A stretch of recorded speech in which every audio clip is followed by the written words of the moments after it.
You're listening to the Comic Crusaders podcast. I am your host, Al Mega, CEO of Comic Crusaders and Undercover Capes.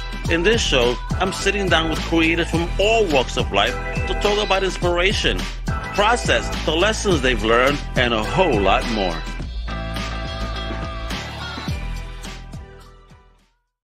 What up, man? This is your boy, Al Mega. Welcome to a brand new Comic Crusaders podcast. You know what it is?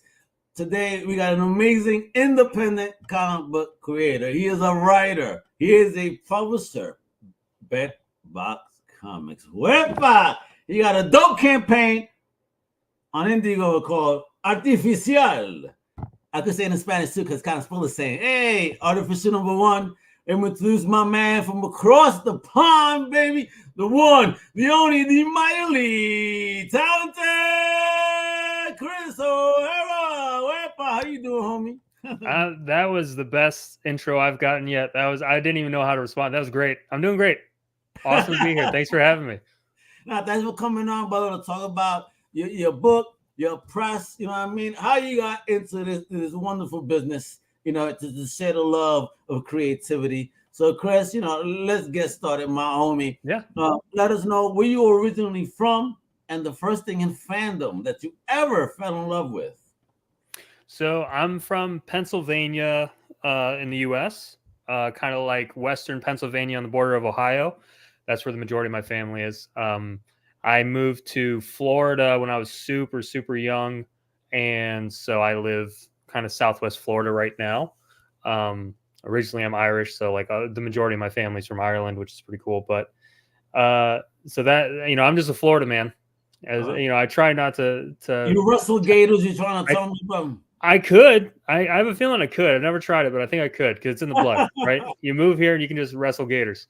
I try not to stick to that stereotype too much, but so yeah, I'm just down here in Florida. And as far as like when I got started, or the first thing I fell in love with, I mean, when it comes to pop culture and comics, that was a huge part of my childhood. Especially with my dad, he kind of. I'll give you something real fast. My dad sat me down and we watched Aliens, the second one, for the first time when I was 2.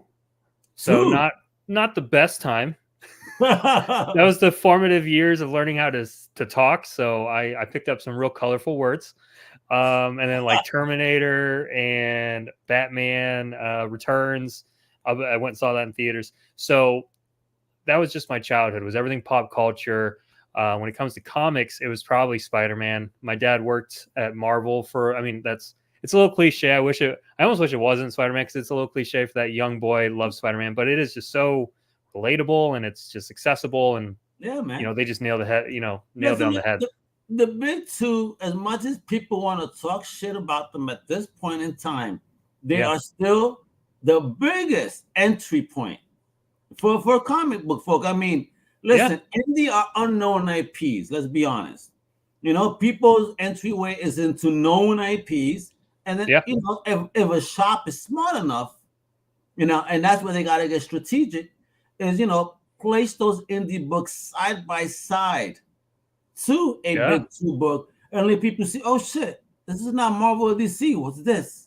You know what I mean? Yeah. I think it's really rare. That proper placement, but whatever. That's my opinion. We can talk about that later. No, you're right though. Real quick on it, I got a buddy up in it's 45 minutes north Punta Gorda. He owns a shop called Reflection Comics. Highly recommend anyone. I mean, you can check it out online, especially if you're local. But I don't know how many people are local that are watching. But he's one of the first people who just had a regular comic book shop, and he takes in indie comics and he puts it right next to Spider-Man and X-Men and so he's got Artificial number 1 just sitting there right next to, I think it was a Batman. I can't remember which issue, but it was just cool seeing him put it right there. Listen, letter-wise, absolutely. You see, man, alphabetically, absolutely. You see, that's what I'm saying. That's how you do it. A lot of people separate it and all, and you know, some people just do a beeline to their section and are out. You know what I mean? Yeah. A shout out to them for doing that. Fantastic. Yeah, for sure. All right, so now you growing up. Did you happen to have a tribe, you know, in your geekdom? Not necessarily. So I was kind of a loner as a kid. I was a super fat kid. And I don't know if you remember the the early 90s, bullying was real fun. I don't know, whatever this is kind of conversation, but all I know is I didn't have a lot of friends. So I was kind of a loner of a kid, hung out obviously with my family a lot. My dad, once again, super into comics. So he was kind of how I formed everything. But he had a big walk-in closet full of comic books, all the boxes. I think we went through them once, and he had first issues of tons of stuff. Oh man! In condition, we racked up like $150,000 worth of comics, and we made it like halfway through his collection. So he had been collecting since he was a kid with his dad. So he kind of passed it on, but that was it. I didn't really have much of a tribe. I was kind of a catch-all for anything pop culture. I just liked pretty much anything. Gotcha. All right. So when did the creative spark start then? Because you're not surrounded by other than your family. So when did you get into your own head and start like making stuff? I mean, it was my dad. I gotta shout out to my dad. So you had the most awesome dad. Because my dad didn't want me reading comic books. I'll tell you that much. He wanted me to read hardcore books. One book in particular that I would always pick up. You want me to read a book? Fine, I'm going to read a book. And I found this recently on Amazon, and I had to buy it because of the memories. So this is why I am a goddamn fan of villains. This is the book that I kept reading as a kid. Crime. Okay.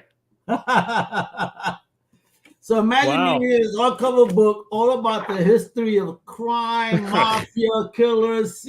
This is why I love.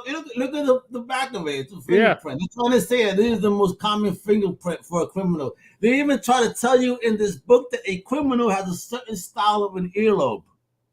That's concerning, but cool. So this is what I grew up with. Imagine that. So my father wanted me to read hardcover books. No problem. Look at the shit I chose. That's funny. So you were into the Netflix the murder series before it was. You know what's funny? I haven't caught on to. I mean, if I catch it, I'll start watching.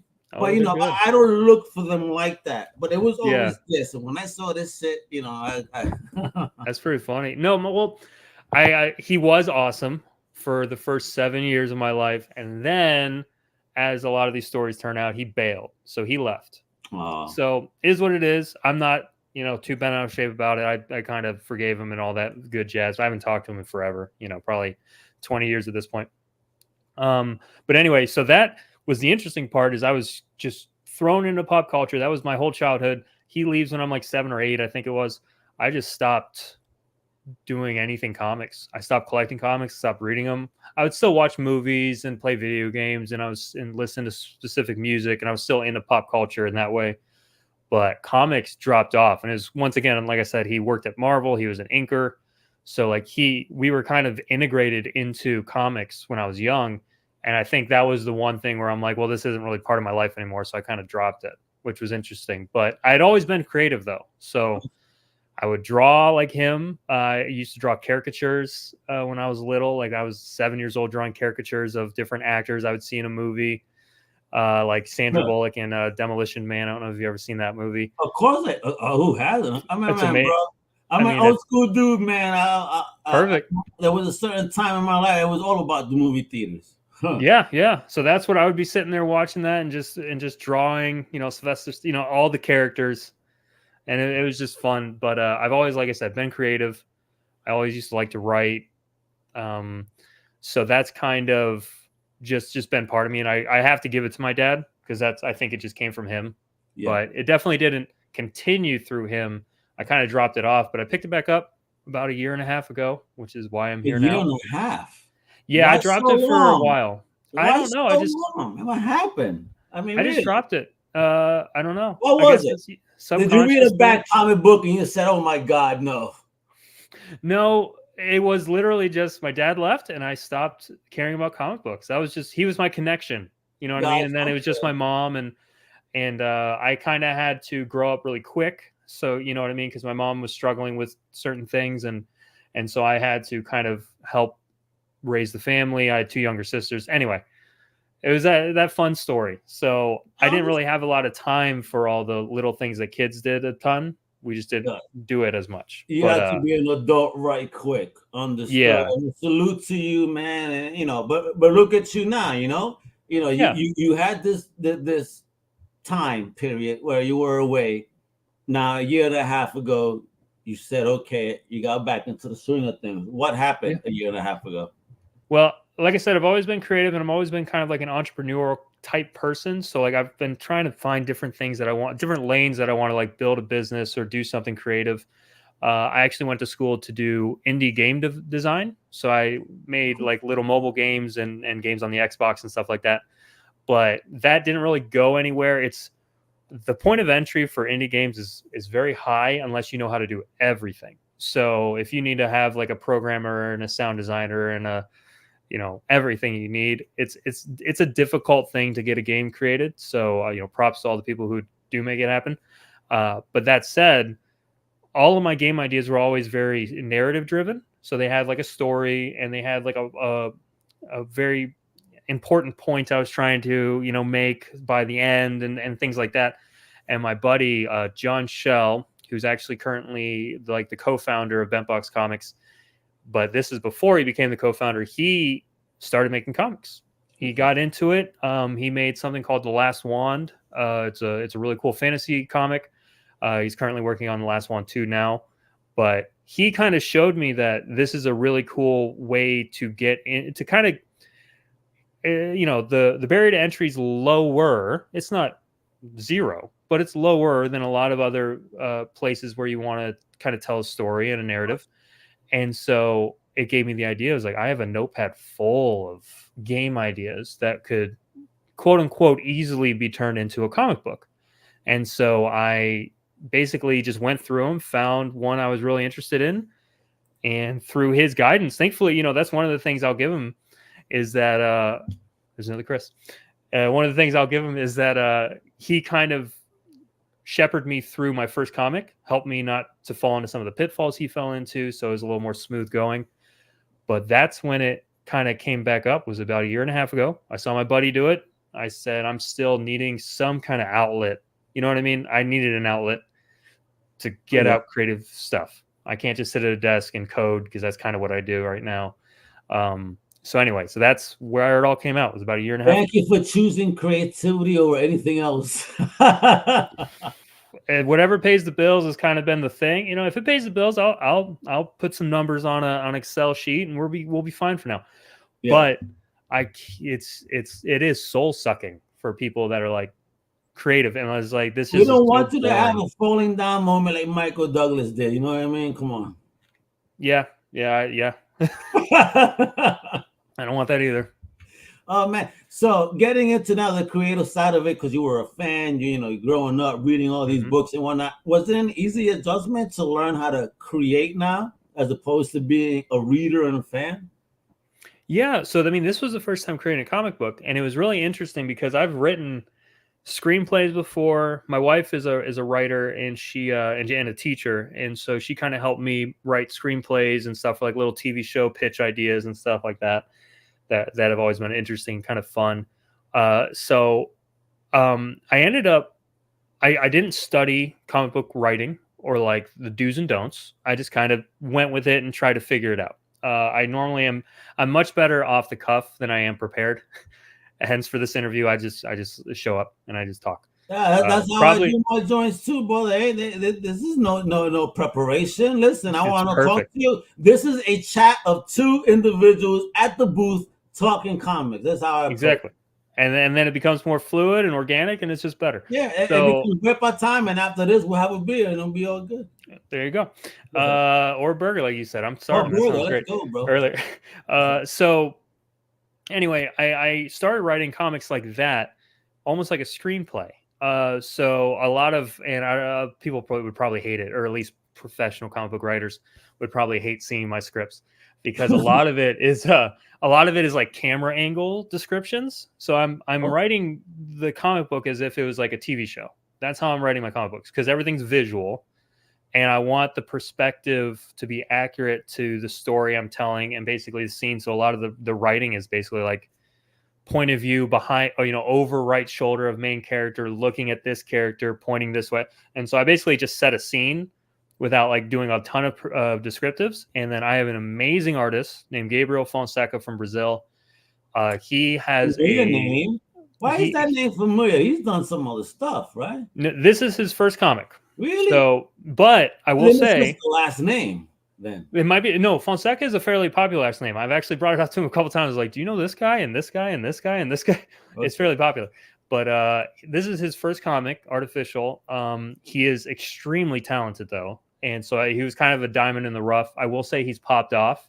He had like 1,000 followers on some of his socials. Now I think he's almost up to 6K or something like that. So ever since coming out with the comic, but he has a magic way of, even with a little bit of language barrier, because he doesn't speak English super fluently, but well enough.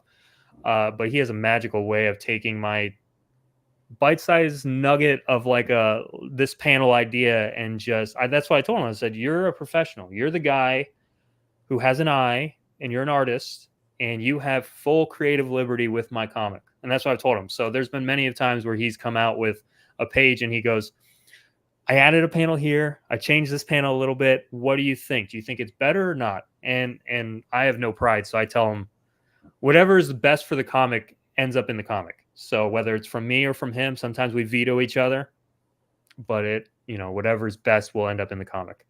Anyway, so absolutely. Yeah.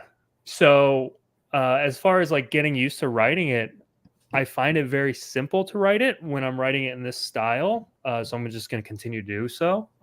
But it's been kind of fun writing it. I haven't really found it challenging yet. It's just been fun, trying to get it out. Well, I know this bad boy, you have Indiegogo has a video and all that stuff. So we've been talking about it. So let me present this on screen, folks, and, take a look for it of it yourselves right here. Check it out. Yeah.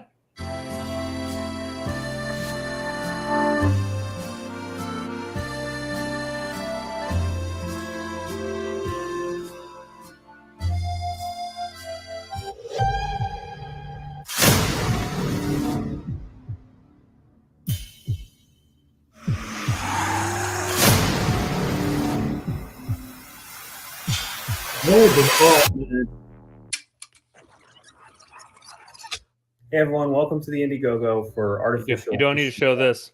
My name is Chris O'Hara. I'm the writer of the series, creator, and I thank you so much for coming and checking it out. I'm really excited to have Artificial on Indiegogo. Hopefully we'll meet a new audience and we'll be able to reach our funding goal and get it out to all you awesome people.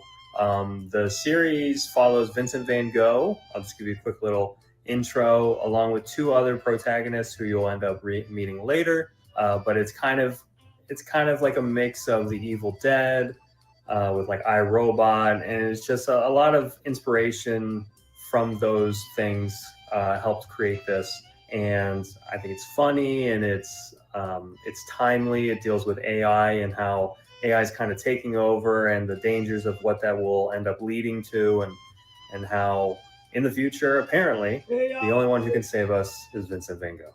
So he's going to have a nice redemption arc, a little bit of a spoiler. So I hope this is the first issue, though. This is kind of the introduction to the series. It's going to be a long series. Hopefully, we have plans for up to eight issues, maybe even more. So with your help backing this issue 1, we're going to be able to start creating issue 2 immediately, and then 3, 4, 5, and keep it going. So once again, thank you so much for going and checking this out. If you can't back it, please share with friends and family, trying to spread the word. That'll help. Anything helps. But if you can back it, that's awesome. And I don't think you'll be disappointed. All right, everybody. Thank you. Stay human.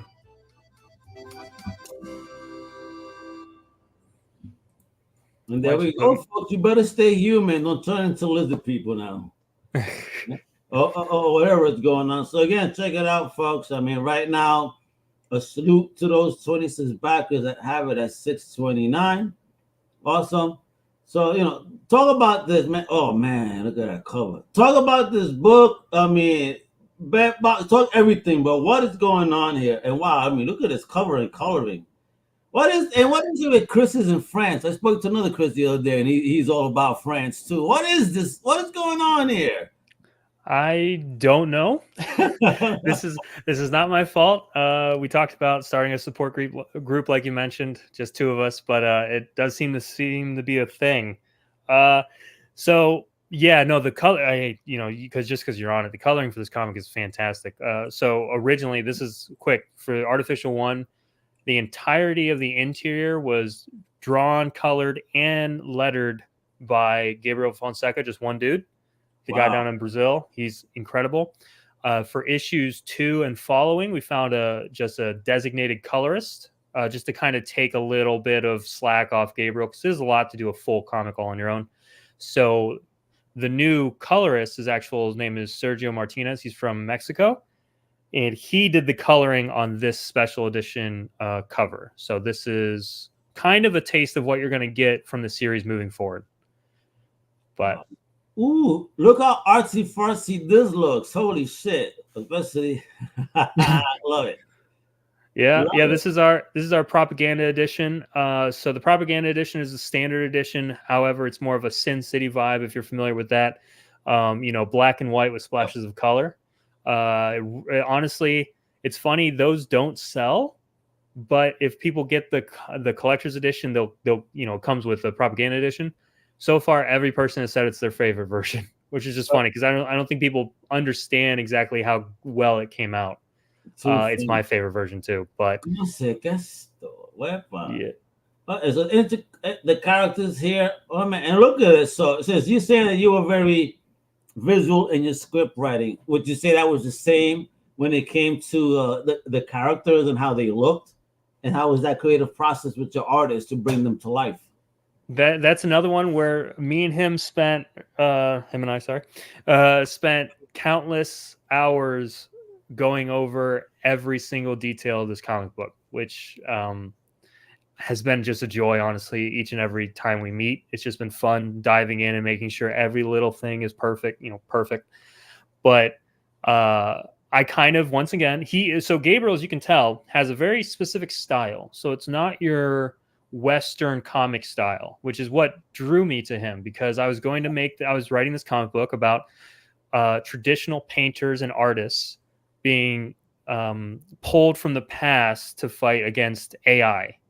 So I didn't want it to have that Western feel. I wanted it to feel very as unique as possible. You know what I mean? I didn't want it to be European feel. I get you, because us Americans, we're not used to that European feel. Thanks to Cinebook, I've had the opportunity to check out a lot of European style books. Yeah, this fits well within that lane. You wouldn't even think an American or Brazilian did this. No, but this is his style though. This is just Gabriel's style, and he's from Brazil, and he works incredibly with like these nice sharp edges, but then still keeping it like fleshed out and kind of rounded. I just love his style. But yeah, this was one of those definitely where I kind of said, hey, here's some reference photos. Let's see what you come up with. And he came up with these characters with just little descriptions from me and some reference photos. And they look great. I mean, look, oh my God. I mean, look at these pages. Look at this. If you don't think this is in pop, oh man, I get it. Nice. Yo. I mean, come on, guys. Look at this. Yeah, and that's his lettering. I like to see simple things like that. That's Gabriel, man. He put so much little things into this comic book that just made it better. Yeah, even how the light is supposedly gleaming. Wow, yo, small details that make it look so. Yeah. Fuck, fire, bro. Gee, I'll take it, bro. Wait, I mean, you were lucky, bro. And you said what? This guy's a monster. This is his first book. This is his first comic, and I am not. It is not lost on me how insanely lucky I am. Yo, that's why I treat him like a king. I don't want him working anywhere else. Natural reaction, folks. So anytime I do this, again, like I said, I fly off the cuff, and everything is all for real. Like I'm seeing it for the first time, so like, I'm like, wow. Oh man, all right. So up top, it's in color, right? Yeah, so that's your standard, just the regular edition, black and white. And then I want to give you a little bit of a preview of what the black and white version looks like. That's the propaganda, bro. So just little pops of color on specific pages where we want kind of the majority of the focus to land. But even that black and white look insane. It looks good. To the point where we said, should we just do a black and white only? It would save us so much on printing. Well, in the future, you should definitely do maybe another story, because oh my God, look how dope that looks. It just looks good in black and white. It's so crazy. Ooh. And like, once again, those are his. So the lettering is also done by Gabriel. He gives a lot of personality to the lettering, which is just, I love it. Yeah, and the placement too. He respects the, his art. So that's the thing that I don't know how many people agree with this, but that's why I kind of like the idea of the main line artist being somewhat involved with the lettering, because you do have that possibility of hitting a snag when you go, okay, here's the line art, put all your effort into it. Oh man, this looks great. Now it goes to lettering, and there's no space for the words. Yeah. Yep. So with Gabriel doing both, he was fully like aware of where every piece of lettering would have to go. So he planned it out as he drew, and it just turned into this, for lack of a better word, perfect composition where nothing's lost. He knows how to use his space so well. Skill. That's an amazing skill. I mean, and look at me. Did he draw you there, Chris? Damn, bro. The likeness is uncanny, bro. I guess that's flattering. But yeah, that's him. All right, and let's talk about what people be getting me, because folks will start with a standard digital edition for as low as $3, right? Yep. Excellent. So these prices are still alive right there on the website that we're showing, right? So if anyone goes and hits that link tree, you don't just get to his socials. You get to even purchase the book. Sure do. Made it easy peasy for everyone. One link for all. Rule them all. Yep. You know what I mean? Again, standard physical edition starting at $8. So how many pages for $8 we get in here? 36 total. Holy shit, 36. Beautiful, bro. Yeah. Whole story, huh? Yeah. So this is just issue 1. Issue 1 is kind of sets the stage for the whole series. So we got a lot more coming, but each issue is going to be around 30 to 36. That's kind of where I'm aiming. And then look at this one. You got that collector's bundle for the regular and the propaganda for $15 for you speculators out there. Because the way this art is looking and the way the story looks like it's going, this is definitely going to be something a lot bigger eventually. I could see this as an animated, because of that type of art. I can too. And you know what? As much as that's my pie in the sky right now. As much as I don't want to be like, I can't wait for this to be an animated series. To be completely honest, with the amount of love that's going into it, especially with my artists, I was like, I think it could be. And I'm trying to keep my brain out of the clouds. Yeah, no. A little more grounded. Manifest, brother, manifest. All right, I'll manifest. A beautiful product. I mean, shit, bro, go for it. Then we got an enhanced bundle physical. What are we talking about here? Enhanced. So that one is not currently available anymore, mainly because we are already working on issue 2, but that was specifically to have your likeness used in Artificial 2. Cool. So we had 3 people back it. I actually wanted to, because I'm going to make that a running theme. So next Kickstarter, we're going to also have it, or Indiegogo. If you don't mind, I wouldn't mind showing. We actually just finished the line art for one of the people who's going to be in it. So I kind of want to show that way people can see the quality that they're going to get. On screen, you're able to add it onto here, and the share, and then I can put it on screen for you. Don't you worry. Absolutely. We'll get some exclusives. Hey, why not? Hey. Awesome. So, yeah. No one's seen this yet, so I want to pull it up. Doing that, this is your first comic book, and I will see then also your first crowdfunding campaign. Kind of, yeah. I mean, I did a Kickstarter before. I did a Kickstarter before this. Oh, you did? And okay. Yeah. So this is technically the second chance campaign. So to be completely, transparent, the first one didn't do super well, but it was because I didn't we talked about this before the stream started. I didn't quite understand marketing yet. So I didn't even have a Twitter account before I basically started the comic. Well, so you had no source. Nobody knew who the fuck Chris O'Hara was, or what the hell is this guy selling? And then look you up, you have one follower. Then who the hell is this guy? Exactly. And then I have a full comic. So it didn't make a ton of sense. And I am fully taking responsibility for the fact that the first one didn't really do very well. It didn't reach a ton of people. It reached a handful, which was nice, and I was able to fund. But it definitely wasn't enough to obviously make up the money needed to make issue 2. Now, I've been in my savings, I've kind of been putting things aside, so I'm still making issue 2 out of my own pocket.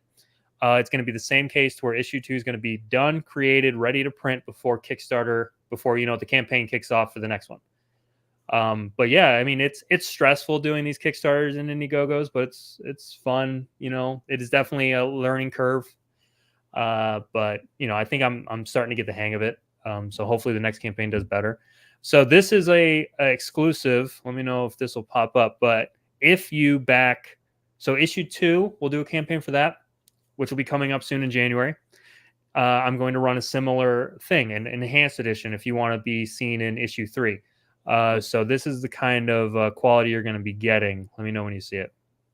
Kaboom! Hey, you can control the screen from there. So look at that. Yep. So this is a little bit of a teaser from issue 2, just the line art. We haven't gotten the colors on it yet, but this is a young man who his father actually bought the enhanced edition and asked to put him in it. So here he is. Oh shit! Look at it, dude. That was great. You haven't seen the picture of him, the reference photo, but once again, Gabriel nailed it. Like, it just looks like him. So So anyway, if you're interested in being in the comic in the future, you'll be in the comic and you'll show up pretty cool. No, shit. Look at that again, folks. Look at that beautiful art. Heck yeah, man. You're killing it because you're killing it with this team, man. So I know in the video you said that you hope to go about 8 issues, but do you have more than 8 issues in the O'Haraverse? Yeah, that's going to be the challenge. The challenge is keeping it to 8, because this is another thing. A lot of writers will say they'll have beginning, middle, and end, and then they'll kind of block out all of the individual stepping stones that they want to hit within their story. I've never really been like that, mainly because I've found a lot of times I'll write myself into a corner that I don't want to do, and then I'll have to change things. And that's not a terrible thing, but how I do have a beginning, middle, and end planned, but for all the in-betweens, how they get to the middle and how they get to the end, I'm leaving very fluid. So like issue 3 is already written as well. We're currently making issue 2. Issue 3 is already written. But issue 3, I ended up throwing in a hunting trip for the main group. None of that will make sense right now, but it will make sense at the end of issue 2. But it was not planned. It was just I had an idea. I was planning on hitting this specific beat by the end of issue 3, and then I was like, wait, they need a specific way to test something. I can't give away spoilers. And I felt like a hunting trip would be a fun way of doing that and to introduce some different characters. So anyway, that just kind of came up. So I'm really excited about how it turned out, but that's one of the reasons why funneling it into 8 issues might be difficult, depending on where my brain goes. You know what I mean? If I go issue 4, okay, let's hit this beat, and then by the end of it, I'm like, ooh, that sounds more interesting to go this route with it. I tend to kind of just let my creativity run free. I don't know how, we'll see how well it turns out. As long as the readers enjoy it. Let it run, brother. Let it run. Yeah. Let the river wild, baby. That's what you got to do. And so with 2024 coming ahead really quickly at us, so what's the plans for next year? Are you going to be making any Comic-Con appearances? When's the next campaign? What's popping there? So 2024 is kind of going to be the big year for Bentbox. We've announced it. Talk about Bentbox too, man. Because is it just more than artificial? Talk about it, baby. Oh yeah, for sure. So we're trying to. I don't do anything small, and this is a contention with me and my wife. But you know what? She already married me. We're good. But yeah, I have a tendency to, when I do something, I dive in, and I have kind of that obsessive personality. So when I started making comics, I asked my buddy John Shell if he would like to join under the moniker of Bentbox, and that way Bentbox has more to, share. Kind of like the offerings are growing is kind of the goal, building a brand. And like, for example, he made this manga which turned out really good called Heathen. Ooh. But this is a black and white book that it turned out so well. Ooh, look at that, folks. Look at that. So this one's going to be, this one is available. But anyway, we have a ton of things available, specifically from myself and John currently. We have Artificial 2 campaign's going to start in January. Plan to hopefully have 3 and 4 done by the end of 2024. So we'll kind of have a nice pace going is my goal. John is working on the last one too, hopefully 3 and 4 by the end of 2024. So we should have a handful of comics there. He also has 2 more IPs he's working on, one called Wingless that everyone should keep an eye out for. And then another one that I think is a little more secretive. And then I actually have I have 2 more IPs that I'm working on as well that hopefully will be coming out in 2024. One called Sundown, which is like a psychological thriller. And the other one called Bury Me in Dixie, which is kind of like comedic Doctor Who-esque thing, but with like a Southern gangster vibe. I haven't worked on my pitch yet, but that's kind of the gist. So I'm getting the energy, brother, because every time you're talking about this stuff, and the next thing you're working on, you say it with a big smile. So, how excited are you to, just be in it, man? Well, that's the thing is this is where I get a lot of my energy from. I get pumped about doing creative things. So like, once again, we were talking about data analytics and stuff that I do day to day. That's just soul suck. I'm not pumped by the end of the day. But dreaming, brother. Yeah. But the second my artist says, "Hey, I got a new page to show you," I am electrified. That's your Red Bull, baby, right? That's my Red Bull. When you get that email, whereby, love it. Oh, I'm so excited. And then to finish out that 2024 thought, we kind of just started 2022 at the end of 2022, have been slowly working 2023, kind of just getting our footing. And once again, 2024, we're kind of going to be our year, hopefully. So we're hitting up 5 cons in 2024. Nice. So first one's in January. We have 3 in March, which is a bit of a oof. But they're just the ones that are available. And then a big one called Infinity Con up in Tallahassee, Florida in, I believe, July. So it's kind of going to... Not going to do the MegaCon in Central? We weren't able to get in time for 2024. They were already booked. Trust me, I saw it and I was like, please and thank you. Can I come? But it said already booked. I was like, dang. That's a good show. Jump next year. I was able to attend 2 years in a row, and being Comic Crusaders, I like to ask everybody, like, off the record, how's the show treating you? Are you doing well? And I'll tell you that I'll say at least 97%, to be honest, were like, great fucking show. I made my money back on day one. All right. So, when you hear that type of language, it's exciting because I want creators to have, listen, when they make their money, when you guys make your money back on one day, you have nothing but fun the next few days. And it really shows in how you express the energy with the fans. Cause like, easy peasy, my shit's paid off. The rest is all profit. I mean, happiness, right? Yeah, that's happiness right there. Yeah, I mean, hey, 2025 we'll be at MegaCon. That's the plan. But just couldn't get in 2024. But we're going to be around all over Florida. So if any of your watchers are local, hit up almost any Comic-Con coming to Florida in 2024, and we'll be there.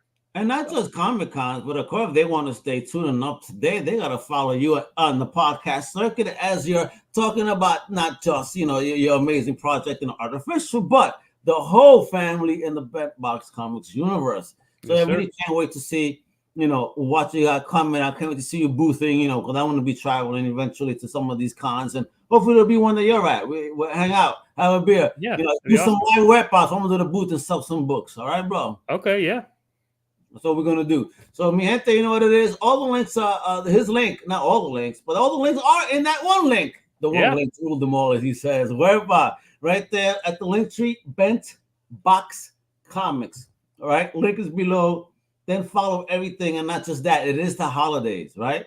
So, for your comic book fan, this is a wonderful gift. And you already saw how beautiful the art is. And the story is just as hot, baby. That's right. It's an amazing creative team. And again, this is something different for the comic fan in your life. So you listen, put this in their stocking at a great price point too. You know what? Do that duo special right there. You know what I mean? They'll love it, appreciate it, want to hang, want to read, or both to just put away. But no, they should read it because they're going to love it, all right? And with that, hopefully we can meet Chris and the other Chris at the Chris's of France support group. Yep. Just kidding. But with that, thank you again, Chris, for your time. Mi gente, thank you for tuning in and hanging out Hasta la próxima. The auto tells you what to do. You know what it is. Wepa, baby. Later. Thank you for listening to the Comic Crusaders podcast. If you like the content, please subscribe and turn on notifications. Also, please visit comiccrusaders.shop and our extended podcast family over at undercovercapes.com. And also, make sure to download the Comic Crusaders app on the Google Play Store today.